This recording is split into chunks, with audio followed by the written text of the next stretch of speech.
curiosity is an unnatural emotion. This is Spoilers. Nice.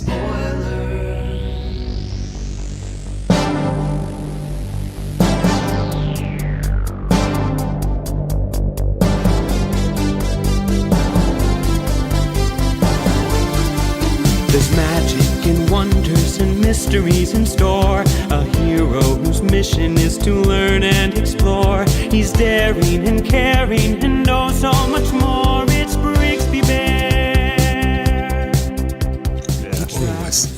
Oh, Josh, no. Bad. It's not really... Wait, what was that, Brett? What? Sorry, my mic is jacked up. Well, okay, while Brett fixes his mic, we're off to a strong start. All right. Sorry. Well, as you can... Well, Brett, we'll let you introduce yourself first. It's a Brett episode, so... Oh, man. I'm my bad, guys. So, Brett, what did you think of Brigsby Bear? Where are you recording from? This is Brett. I'm recording from Fort Wayne, and I was a pretty big fan of Brigsby Bear. It was funny. All right, you fix that mic. And then let's go ahead and... Stevie. Hey now. What's How's happening? it going? Nah, not too much. You've seen Brigsby Bear a couple times, right? Seen it 3 times now. What do you think? Loved it every time. What Can't wait to talk about it. What makes you keep coming back, do you think? I think it's the fact that everyone in this movie is a good-natured person. There's not a whole lot of cynicism in this movie. It's like everyone wants the main character to succeed. I think that's really refreshing in like movies today. And last but not least, I think you could almost call him the Spencer of our podcast. It's Josh. Josh, what's going on? Hello, guys. This is Josh recording out of Goshen. This was a really fun movie to watch. Saw that it only made $500,000, and it's kind of disheartening. I've only seen it once. I'm kind of jealous you guys have seen it 3 times. Well, it's got kind of an interesting story behind that, too, but maybe we'll touch on that towards the end. And I haven't introduced myself. I'm Pappy. I'm recording from Denver, Colorado. If this is your first episode of Spoilers, I'm your host this week because I was victorious on the Teenage Mutant Ninja Turtles episode, Josh's Trivia. So I picked Brigsby Bear. So today we're going to spoil and review that movie. Then at the end, we'll play a little bit of trivia. And whoever wins that gets to pick our next movie. But... on to the task at hand, Brigsby Bear. I think it's safe to say this was an indie movie. Had any of you guys heard about it before I suggested it to you? No. Yes. You had, Brett. Okay, you guys had, just like in passing, or what did you guys know about it? I had seen some of the early marketing, and I forget exactly what it was, but it's basically like showing an alternate future with like a bear. It was really vague, and I think the marketing of this movie was purposefully, I don't know. I think that the writers got what they wanted in that they revealed like surprisingly little in the marketing, and that's kind of what I remember from it. It's a great trailer. It's really sparing. Brett, what did you know about it? Had you seen the trailer? I had seen the trailer. That night I was looking for something to watch for major spoilers, and that was on my short list of what I wanted to do. But you didn't watch it. What did you end up watching? We watched Atomic Blonde instead. What do you like better, Atomic Blonde or Brigsby Bear? Oh, man. They're so different. Well, Stevie, were you a Kyle Mooney fan before seeing this movie? Oh yeah. I've known about Kyle Mooney since about 2011. He had a great YouTube channel where he would play like a fool, like interviewing people. Kyle Sporty. So I work at Notre Dame, part of Fighting Irish Media. I don't work there anymore. I still work at Notre Dame, but I was on crew with those guys, and for a solid year, like the thing to do amongst the crew was to like quote Kyle's sporty lines like, "Pendrils get loose." "Oh man, gonna win the big game." Pendrils blew it for us again. Let's make the call.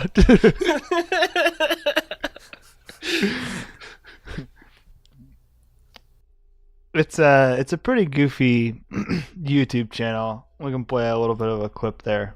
Oh no! Now we're gonna do another 2 whole games before they come back to the championship series playoffs. Nichols is on the sideline.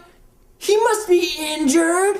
Why didn't you make that play? Score for once. Score what? A touchdown? Score more points to win the game. Benjels is over there making the worst calls. So the way that this movie opens up, though, is it opens up in like a weird aspect ratio. I don't know, like Josh, if you know what it is. It's like 1.33 to 1 or something, maybe. Like it looks like an old school TV. And we get the Brigsby Bear opening shots. I think it's 4:3 instead of 16:9. And that's right, like the square TV. I think. Yeah, I don't know. Looks like public access. Yeah, it looks like shitty television. And we get the "It's Brigsby Bear" song that's playing now in the background. And we get a little taste of what Brigsby Bear is, and we get some like classic quotes like prophecy is like always wrong or something, and like you are always supposed to solve for vector R. But that sort of segues into a vlog, and then we get to see what Kyle Mooney's home life is like. So it's a pretty jarring intro. But Stevie, do you want to describe what the living situation was like for Luke Skywalker and Kyle Mooney and the family? So Kyle Mooney is obsessed with this character in a television show called Brigsby Bear. His whole room is decked out in it.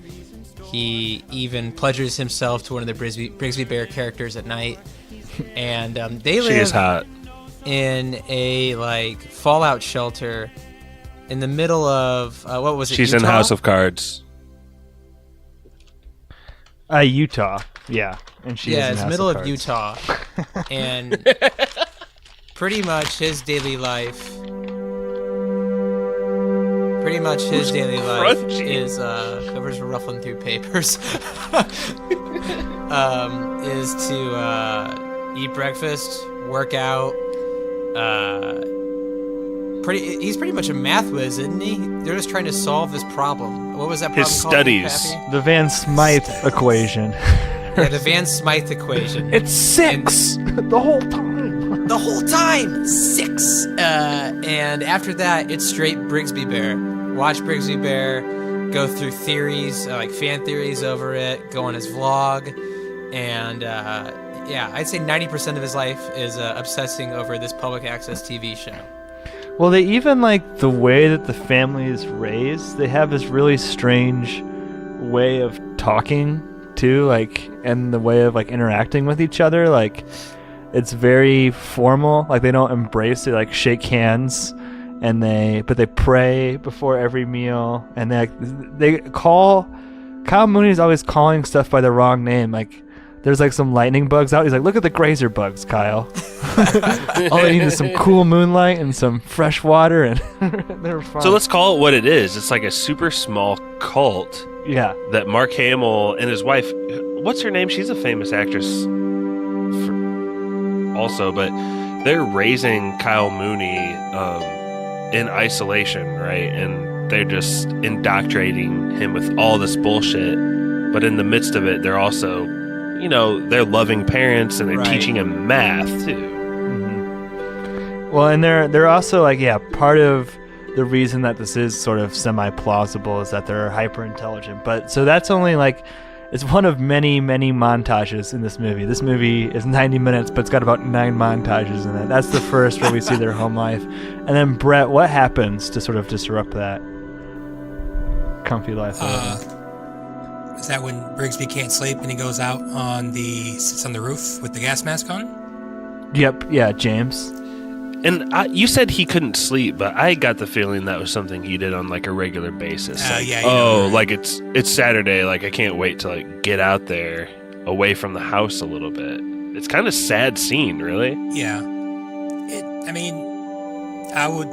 He went out and sat on the roof, and then I'll admit that I thought they did a really good job with directing and writing, because I had no idea that the story goes the way it goes, but a bunch of cops show up, and there's a big panic. And Pappy, you want to? Did you think it give a was better actually like a post-apocalyptic world before? Yeah, I think that's what I was leaning on, but I mean, they didn't seem like a supernatural family, even though I think they did a decent job of portraying it, but I don't know where my mind was, but I know being surprised to see the cops.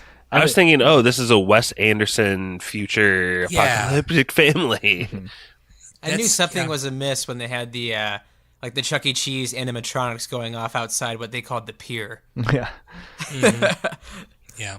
Look at the Gunner Foxes. Gunner Foxes. But yeah, so then that sort of brings in this next part of the movie where James is becoming acquainted with his real family. But first we see Logansport, Indiana's own Greg Kinnear. Playing a detective Vogel.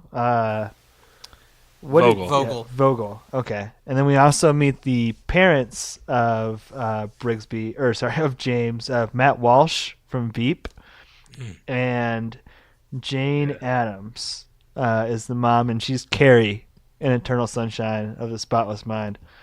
No, wrong lady, Pep. You sure?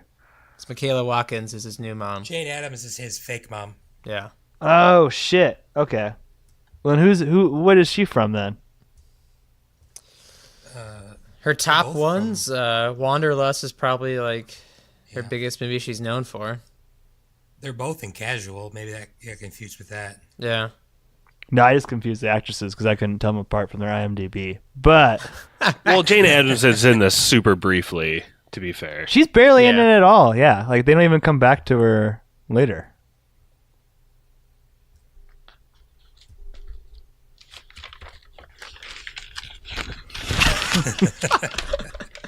That was you the whole time. Yeah.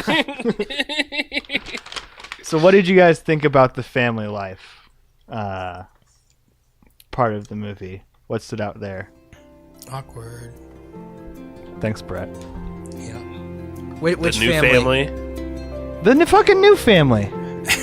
Jeez.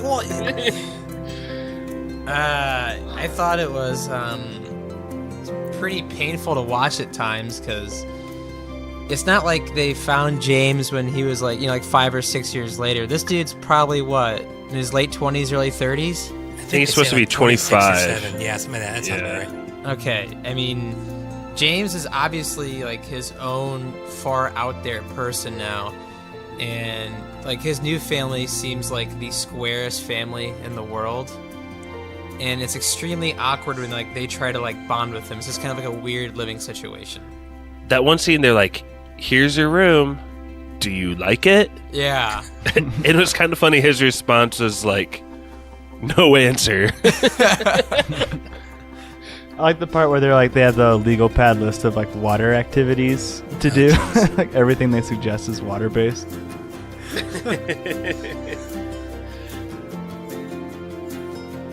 I think the home life, I think it's pretty true to what it would feel like if you're trying to they love the idea of their son being back, but can you really force love in on him when he just comes in and you don't know him at all? And clearly he's attached to his previous parents. There's 3 or 4 lines that I thought were some of the funniest lines of the movie where he kind of sideways kind of just puts it in there that oh, my parents really didn't do that much wrong, they should be released. Right. That was always really funny. You're saying my old dad was Brigsby? That's awesome. He fist bumps. There is one scene here though that I did actually really like that I thought was kind of endearing with the new family. The movie Hockey High. They go to see this stupid movie, and it's like I don't know, Brett. It's like a mashup of every sports movie ever. Mighty Ducks, Little Giants. Little Giants, exactly. Yep. She's a girl, and then Kyle Mooney is so amazed with that plot twist. He's like, oh, what?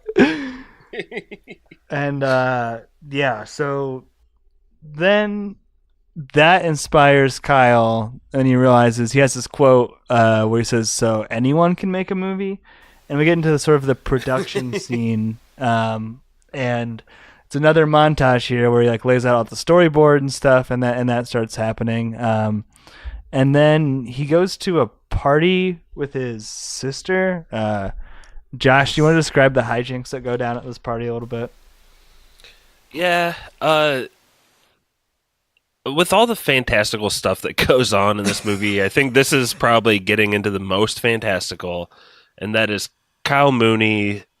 He looks like a nerdy 30-year-old, and he's going to a high school party, and basically, like, the cool kids at the party kind of start to magnetize to him, and they know his backstory because he's been on the news. So, like, oh, you're the guy who was held captive, and they're being, like, super, like, when I say they're being super nice to him, like to the point where like the hot chick gives him a hand job at the end of the scene, but also like Spencer, Boy, it's his buddy. It ends up being like his best friend, but he's like another high schooler thinks Brigsby Bear is cool when it's being described by this nerdy 30-year-old. That's basically an alien being dropped into this high school party. Does that sum it up well, Pat? Well, I love his mannerisms too. Like whenever he's hanging out with the kids and there's one he likes, like whatever they say, he like just parrots it back to them. Like at one point, Spencer says "dope as shit," and then like Kyle Mooney says "dope as shit" like 10 times in the movie. Then because it's like what he heard, he thinks it's cool. Like one time he's talking to Meredith and he's like, "What's up?" She's like, "Not much, man." He's like, "Not much for me either, man." Like says the exact same quote. Like back to her. But yeah, he ends up getting super wasted. He sees Sun Snatcher and passes out. And oh, he takes some like hard drug too, doesn't Takes he? ecstasy. ecstasy. speed or something. Yeah, he's like rolling.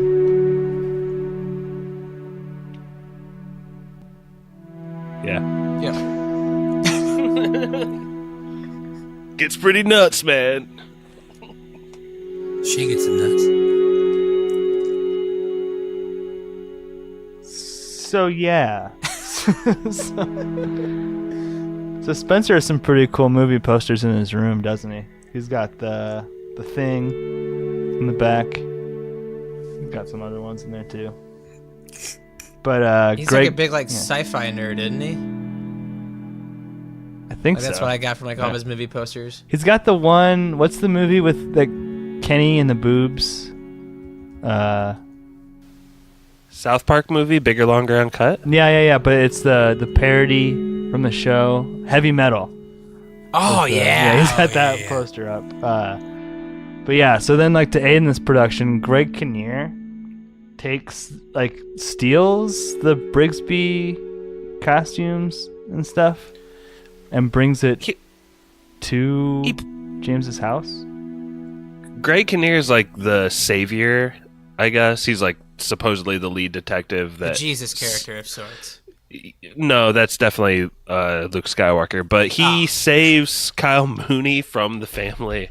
And so like he's constantly kind of like introducing him to the real world, and yeah, like because to your point, Pappy, like because he relates to him, like why aren't you an actor, and like why don't you follow your dream anymore? Like at a really basic level, Greg Kinnear is kind of like attached to him or something. But did you guys think it was too unrealistic that Greg Kinnear would steal what's essentially evidence in a huge child abduction case that's national news and just give it over? Open and shut Yeah. case, man. What do they need? I don't know. That bother you, Stevie, or not really? I didn't look for like straight like realism in this movie. Just for the circumstances that are, you really can't look at it that way. But yeah, in the real world, Greg Kinnear would have gotten fired in 5 minutes. Really, with that strong blue line, you think he's getting fired for that? Taking evidence and giving it to a victim who's going over intense therapy, I think so. Well, why is that police property? Let's get into that. Why does that just like shouldn't he be entitled to something with the people he's lived with his whole life? I don't know. Well, he said, didn't he would get it eventually, right? It was evidence in an active case, I feel like. But no, they make Okay. a specific point to say that then they destroy it or whatever, and that's how they sneak it out. But I mean, he gets Clearly, it's sorry, Pab. I mean, it is a dumb move to get it to someone who's like messed up emotionally. Sounds like the great chimes of Eno. Oh, does it? Do you want to answer the door? James, just the man I was looking for. Wait, where's all your soldier stuff? Huh? I'm off duty right now. Now look, there's no way I could get you everything on that list, all right? But forensics does have more evidence than they know what to do with, so I figured they wouldn't miss a couple items, like... The Sordis crystal! That's what I thought. Yeah, and I found this in back. Wasn't on the list, but... Four-tip staff! I thought that was stuck in a time flux. I don't know what that is, but it's got a nice weight to it. And last but not least, one of these bad boys.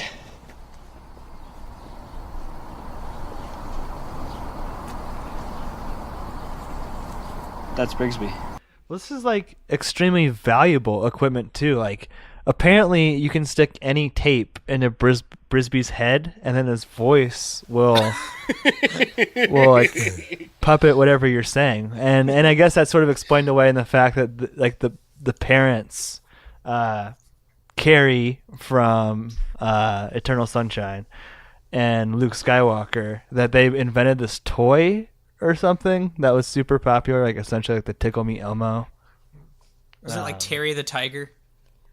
Yeah, it is Terry the Tiger. It's Teddy Ruxpin, man. It's Brizzle Wizzle, the most powerful of the Tizzles, except when he's with... Actually, the only note I took for this was that I think this, like Brigsby Bear, the show, is a mixture of Teddy Ruxpin, Tim and Eric, Care Bears, and Stevie's fave, Legend. I don't know if you younger guys, Pappy and Stevie, do you even know Teddy Ruxpin? Like, he literally is a bear that you put a tape in, and he, like, mouths and tells you a story. Hi, my name is Teddy Ruxpin. Can you and I be friends? Yeah. I really enjoy talking to people. I would like... Teddy Ruxpin, the storytelling bear, comes with illustrated book and cassette from Worlds of Wonder. I did not know that, but I definitely knew that Tim from Tim and Eric was in Hockey High. And I thought it was like so fitting that he was in this movie because that moon. Well, just for the fact that like Brigsby Bear would be something like you'd see like on Adult Swim at 2:30 in the morning. Yeah. Like the actual show or the movie? Like the actual show. Yeah.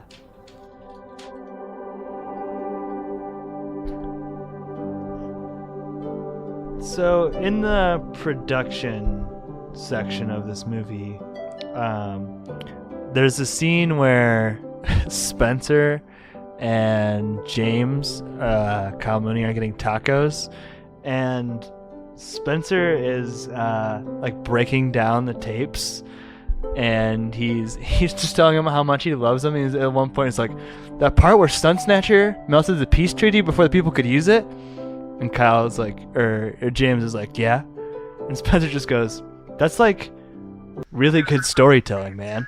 It's Spencer. All right, so like first of all, in that last episode, thanks for when Brigsby's in that ice planet right before the Federation invades. Yeah, but that's when Brigsby reveals the moon base. Yeah, but it's the old Brigsby to like the future Brigsby. Yeah, hope is not yet lost. That's what Brigsby says to himself. It's a piece of art. Mm-hmm. It's like this whole TV show made in a bedroom, and all the characters he put into that one universe. Oh, and then at the end of the episode, when Sun Snatcher melts the peace treaty before it has time to take effect, that's like really good storytelling, dude. You okay? Yeah, no, that's it. That was one of my favorite parts too.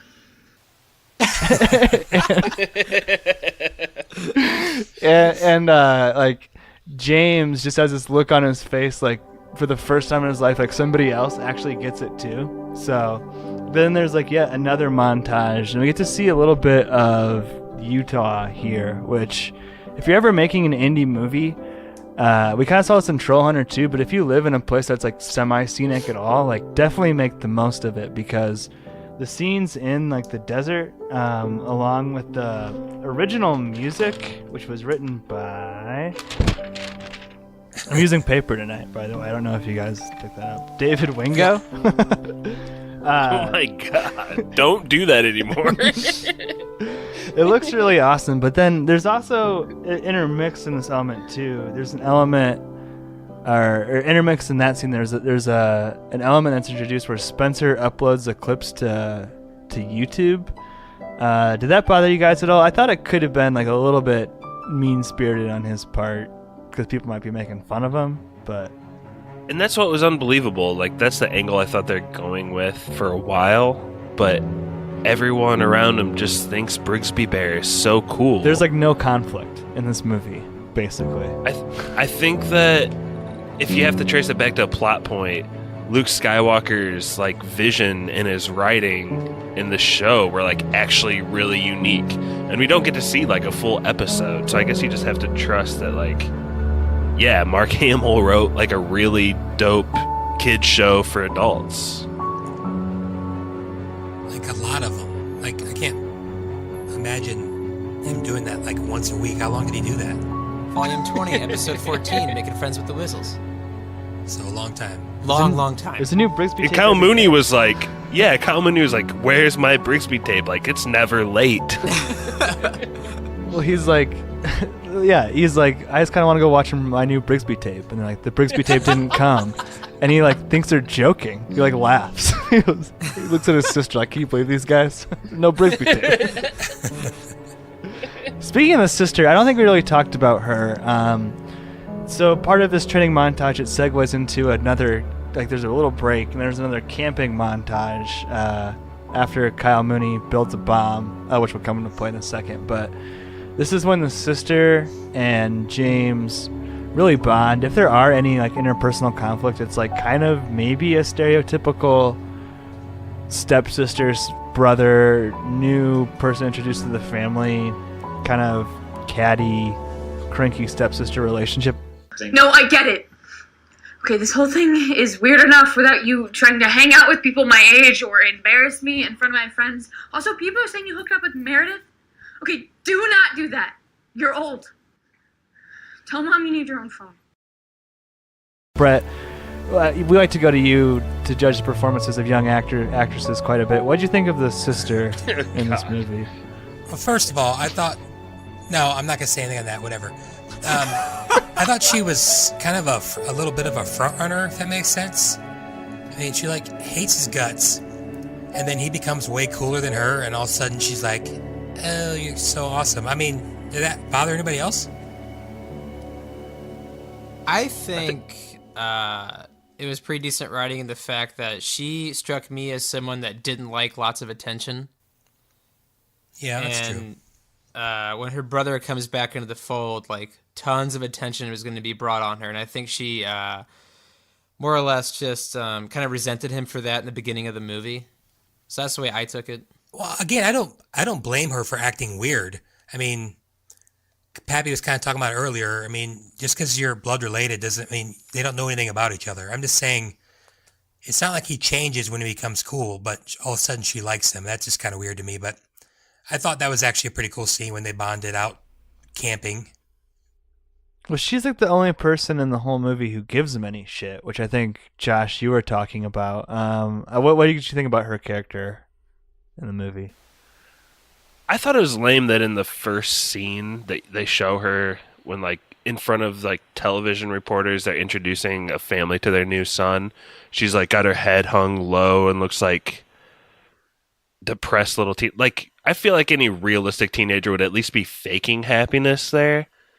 I thought they went really hard, like, oh, she's going to have a hard time with this early. And then, like Brett said, she just kind of flipped when it turned out that her friends liked him.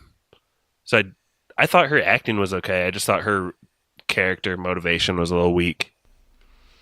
Yeah, and that's really, like, that whole arc happens, I guess, at the 2/3 way through this pretty short movie, too. I guess when this camping trip is. But what we touched on this a little bit too. Kyle Mooney builds a practical effect. He builds a bomb for the movie, and the way that he does it too, it's one of the best running gags in the movie. Is he Googles it, but like his way of searching things on the internet is just completely like naive. Flags. Yeah, like naive. Like the first thing he searches is like you see him clear his search history and typed, "How do I learn stuff from my computer I want to learn?" or something. Like that's a race. He's like, "How do I make cool explosions for my movie? Thank you." Is what he types into Google. And No, he erases for my movie. It's just how do I make cool explosions? Yeah, and so then he buys a bunch of fertilizer and builds this bomb, and instantly, as soon as the bomb goes off, like in their productions, the cops swarm them, and he's taken to a psych ward. Ready? All set!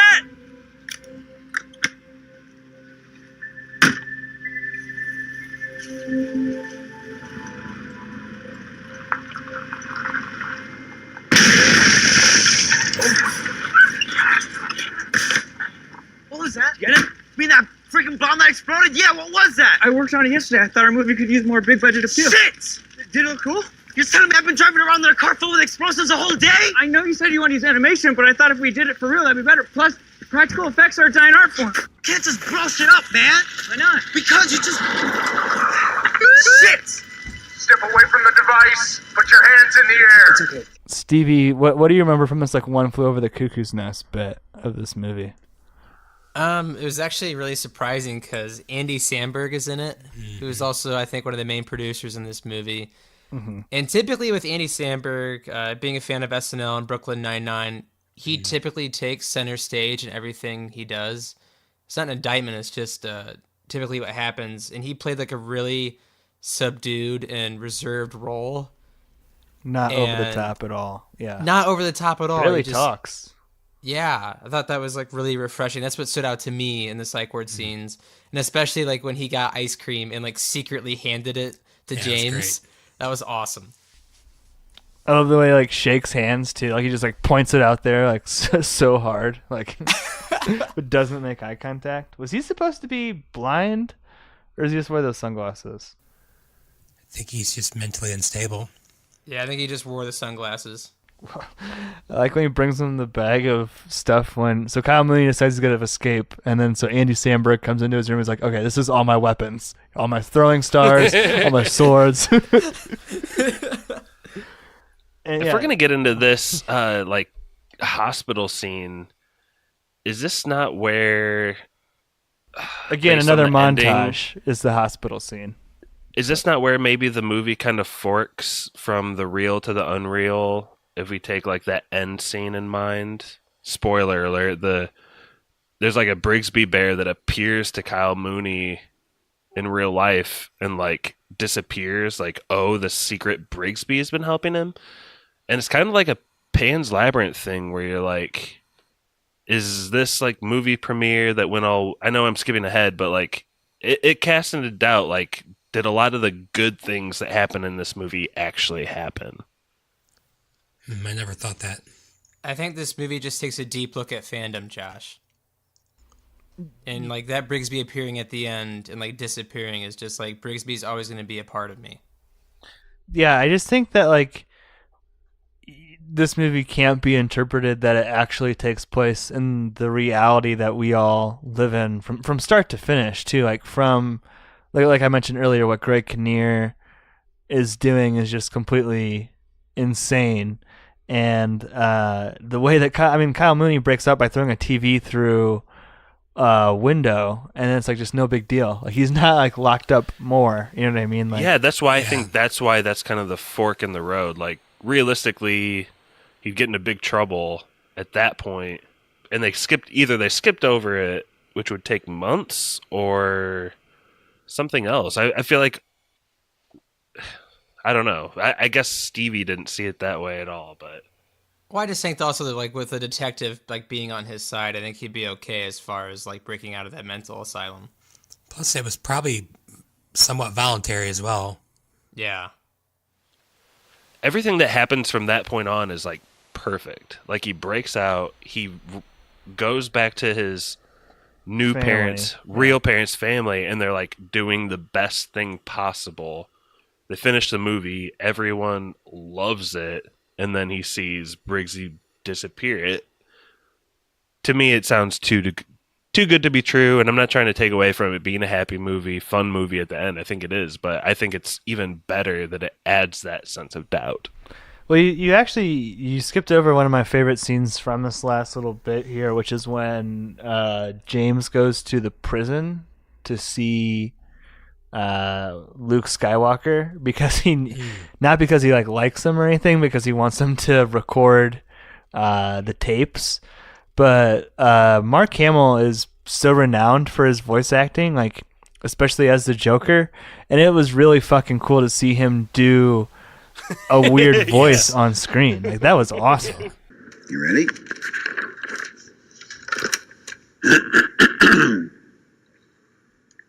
It was a time of reckoning for the galaxy I called home, and a time of great magic.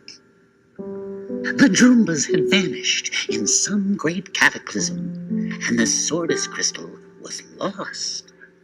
That was really cool. It was a really cool scene. Funny, too. And I kind of see why he's not usually a live action actor, because he's got to twist his body up all weird to make those noises come out. But yeah, so to my point though, I think that is another example of it happening too perfectly. His dad, the character that they had, his real dad, he would have never taken his son to go see this monster in jail, and with the conversation he has with Luke Skywalker, basically you find out that Mark Hamill's character is kind of blameless, and he is a tortured genius, and then he agrees to do the voice thing, and it all works perfectly. So, well, and then the strongest evidence for that, like you were mentioning, is in that last scene. So the movie premieres. James is in the bathroom throwing up. Spencer comes in and delivers probably one of the best lines. That was a good one. And what if they don't like it? And Spencer doesn't say, they'll like it because it's good or something. Spencer says it doesn't matter whether they like it or not.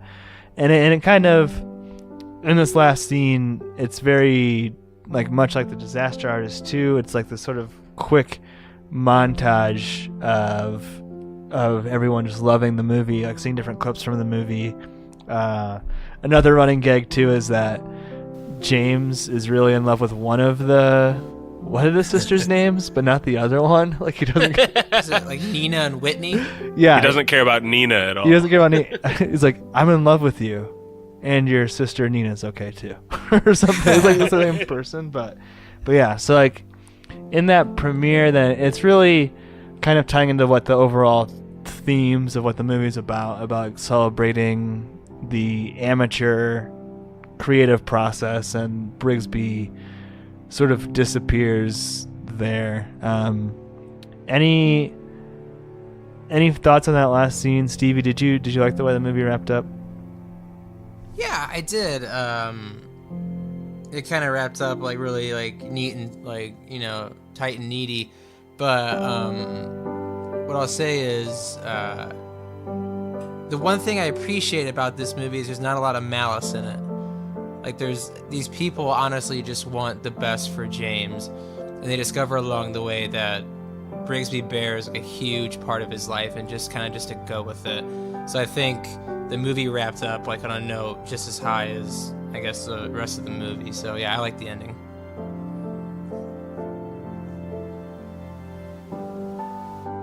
I gotta say, I think there's a thread of darkness in this movie, and it starts with James being just an abducted. Oh, jeez. What? Those papers, though. Jeez. It starts with James being an abducted child, which is just super dark. I'm just gonna power through the paper, I guess. Yeah, it's not we can edit it out, which we can't now. Dude, it's really hard. James is abducted as a child, super dark. He gets returned to his family. They don't know how to deal with it. That's a dark theme. There's a scene where his dad kind of yells at him for loving Brigsby, and then his family sends him to mental institution. That's pretty dark. And I agree with you that pretty much all the characters are nice, but there is this dark theme that goes through, and like that's again why when I saw Brigsby Bear disappear at the end, it kind of like brought that dark thread back. Like, oh, he is crazy. This is not good. And that's why I thought that was such a key part of the movie. Brett, what do you think? Was this all a dream? Oh, no, I don't think so. I never thought of it. I mean, Josh makes some compelling points, I guess, but I just consider it just being kind of like a real life fairy tale type. I mean, his life did kind of was really weird and ended up really well. And if there's ever a guy who deserved a good ending like that, I'm just going to choose to think of it that way. What about you, Pat? I don't know. My notes are on a different page, and I'm scared to go look. No, I mean, I think that the only way that this movie works is that if you just assume that the whole thing takes place in a fantasy land, because like people really aren't that nice. You know what I mean? Like it really wouldn't go down like this. Like it wouldn't. He fucking sells out a movie theater in the last scene, but like even before that, like the way his family treats him and how patient they are.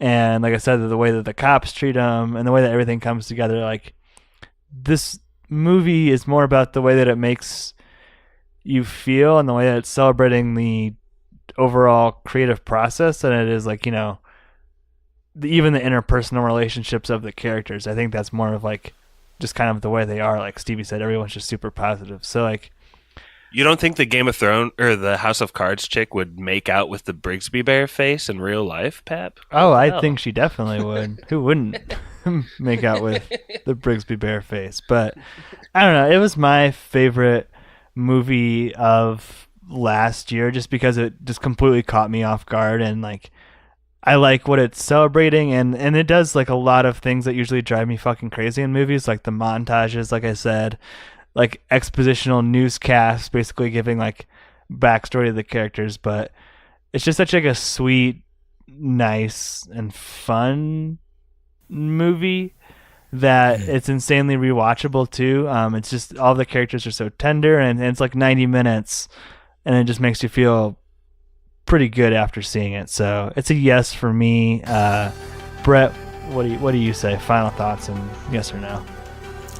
Well, first, did anybody else think it was an interesting casting choice to have Claire Danes in the movie for like 4.5 minutes? I mean, she's kind of a big name, and she was pretty much useless in the movie. But I messaged Pappy after the movie, and I said that I had like a big smile on my face the last 15 minutes of the movie. So this is definitely a definite yes for me. I really enjoyed it. I think I'd enjoy it more the second time, because the first time through was pretty awkward. The party was really awkward for me. But now that I know how it all turned out, definite rewatchability, I think. So I'm going to have to check that out again. It's a yes for me. Stevie, what do you say? Yeah, I love this movie. This is a definite yes. I think it's a interesting look at, I guess, overzealous fandom, and I guess it's just refreshing to watch a movie that doesn't have a lot of malice in it. Because typically, when you watch movies like this, you're like, oh, something bad's about to happen. You know, when is something bad about to happen? And for nothing really too bad to happen was really refreshing to watch. So, definite yes for me. Josh, what do you think? And do you think it was a coincidence that Mark Hamill, the protagonist of the franchise that probably the most fan fiction ever has been written about, was cast in a movie about making fan fiction? I don't know if it was cast or if he just needed a role to like actually act. I think my main takeaway here is I'm pretty surprised that, I guess in my opinion, Brett and Stevie had a pretty naive watching of this movie, even after seeing it a few times. I thought Jesus. Yeah, I thought the darkness like really pulled this movie together, and that end scene where Brigsby disappeared really made that for me. Just gotta smile more, Josh. Always looking for the darkness. One thing we also didn't touch upon is like the feeling of nostalgia and fandom and being like having memories of like pop culture things that you feel like you're the only one that remembers. This movie captures that in like a really cool way. And then the other thing that I've been thinking about since I watched the movie is that, okay, so Brigsby Bear itself, the show that Mark Hamill makes, I think that's like his that character's like art, and I think it was actually probably really actually good. And he's coming based on like his last talk he has with Kyle Mooney. Like the mom is totally like the impetus for like this crime they committed, and she puts him in a horrible situation where he's either got to rip his life apart now or just kind of wait till it falls apart, which he knows it will. And that's kind of like what Brigsby Bear is. He's like trying to do an impossible thing, and it keeps like sliding away from him barely. And I can't wait to rewatch this to see if there's more hints to the children's show Brigsby Bear being kind of like the plight of this father. Oh, no, there definitely are. Like in the beginning scenes, I've seen this movie 5 times, by the way. In the beginning scenes, James is giving a presentation to his parents, and Mark Hamill is like super into it, and the mom is just like really poo-pooing it, and like you can see that it's like the passion of the father, and he's like even kind of encouraging James to like explore the universe a little bit, and the mom's like more concerned with like solving the math equations. But sorry, I didn't mean to interrupt you there. No, I think that stuff is some of the coolest stuff in this film, and you will only catch that, I think, in repeat viewings. I think there's a lot of subtleties in this movie. They sold it to Sony for $5 million, and then it only ended up making $500,000. But that said, I feel like this combination of like Mooney and Kevin Costello like writing this, like I hope they get more chances at creating something original like this, because it came out really well. Yes, big yes for me. So that movie is preserved. Stevie, what does that make this movie? What kind of food? I don't know. What are you thinking? That's why I asked you. I'm trying to turn my papers. I thought you have it written down. Did you guys like the part where he's like, it was totally my fault with the bad drinks and the bad smokes and the bad explosions? That's jazz cigarettes. I'm very sorry to you, and I am very sorry to America.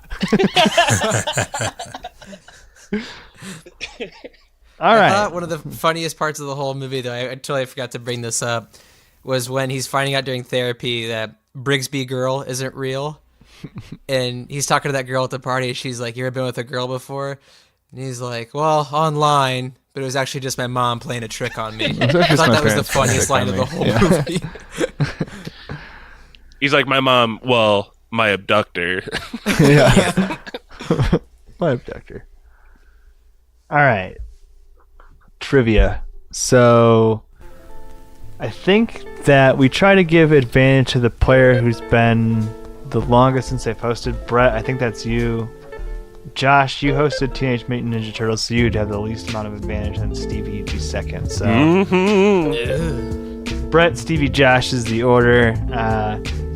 This has got a kind of a new twist on a game that we play a lot of time. We're going to go closest to, but you're all going to be guessing on different things that you get to pick. So the category this week is educational children's shows. How many episodes did they run? So you guys can pick. You guys can pick which show you got to guess for, and you guess how many episodes it had or has had so far. And whoever's the closest to their respective thing will win. And you can't pick something that's already been picked. So the shows in question are Barney and Friends, Sesame Street, Captain Kangaroo, Mr. Rogers' Neighborhood, Beekman's World, Bill Nye the Science Guy, and Where in the World is Carmen Sandiego. You can pick any of those, but you got to be closer to the one you pick But everyone else is the ones they pick. So Brett, Barney, Sesame Street, Captain Kangaroo, Mr. Rogers, Beakman's World, Bill Nye, Where in the World is Carmen Sandiego? Which one of those do you want to guess on? Pappy, can you send us that list? It's on my paper.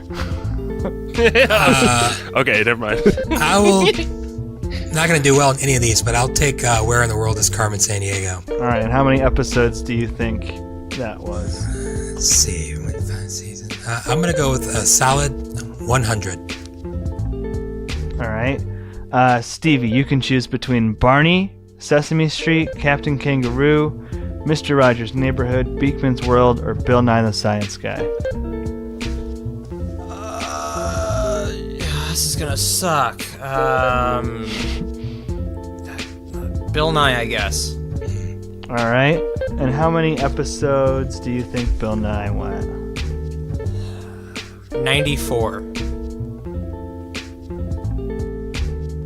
Okay. Josh, you have Barney and Friends, Sesame Street, Captain Kangaroo, Mr. Rogers' Neighborhood, and Beakman's World. Do I have Barney and Friends still? Yeah? Yeah, Barney and Friends is still available. Okay. This is a really weird connection, but that show ran for a really long time. I feel like it'd be similar to Teenage Mutant Ninja Turtles cartoon, which I did a trivia last week, and that ran for, I think we said last trivia, like 193 episodes, so I'm going to just guess 193 for Barney and Friends. 193. Let me...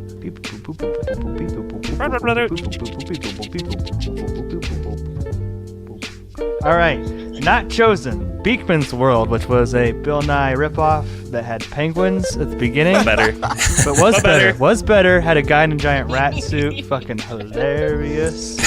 That ran for 91 episodes in the 90s. Mr. Rogers' Neighborhood, also not selected. That ran for like 40 fucking years and had 895 episodes. Sesame Street had more. Captain Kangaroo also ran for a very long time in the 60s, 70s, and early 80s. 753 episodes. Sesame Street, the granddaddy of them all. It's been along for like 50 years, and that's run for 1,385 episodes. But from the ones you guys picked, Brett, you chose Where in the World is Carmen Sandiego. You guessed that it ran for 100 episodes. It ran for 296 episodes for a difference of 196. That ain't gonna win. Stevie, you selected Bill Nye the Science Guy.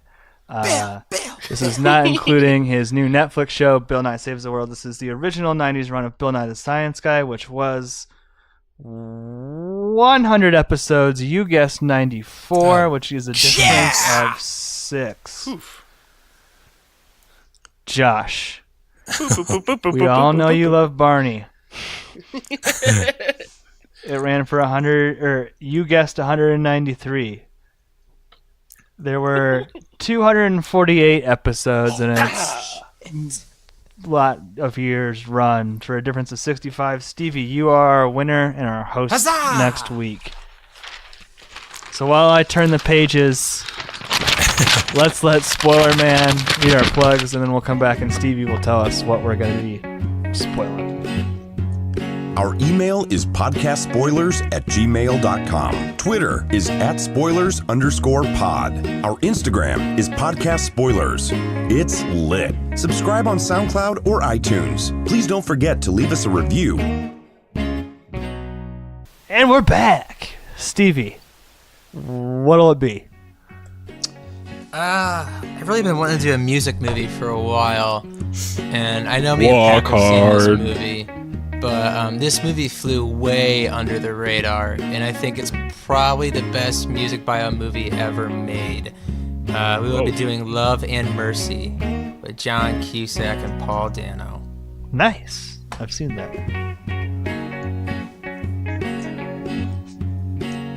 Well, look for that next week. Listen to our Oscar Pick'em show, even though the Oscars already happened, maybe.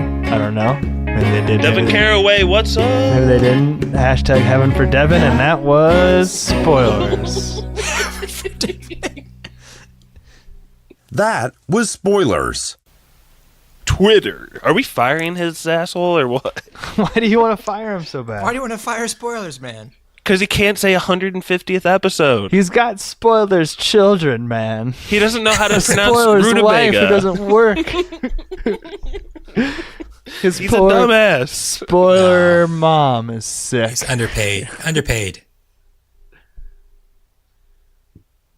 And we're back.